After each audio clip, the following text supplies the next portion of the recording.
2082 को फागुन 21 गते भएको पहिलो हुने निर्वाचन प्रणालीतर्फको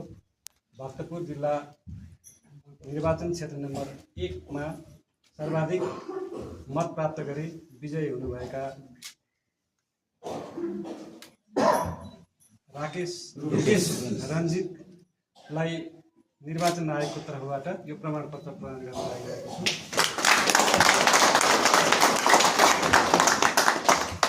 निर्वाचन आयोग नेपाल प्रतिनिधि सभा सदस्य निर्वाचन मतगणना निर्देशिका 2082 को दफा 36 को उपदफा 1 सँग सम्बन्धित निर्वाचन अधिकृतको कार्यालय प्रतिनिधि सभा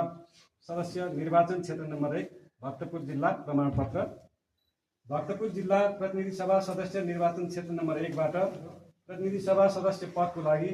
सम्बत 2082 साल फाल्गुन महिना 21 गते सम्पन्न निर्वाचनमा तपाईँ श्री रुकेश रञ्जितले सबैभन्दा बढी सदर मत प्राप्त गर्नुभएकोले तपाईँ भक्तपुर जिल्लाको प्रतिनिधि सभा सदस्य निर्वाचन क्षेत्र नम्बर 1 बाट प्रतिनिधि तथा सदस्य पदमा निर्वाचित हुनुभएको हुँदा यो प्रमाणपत्र प्रदान गरिएको छ।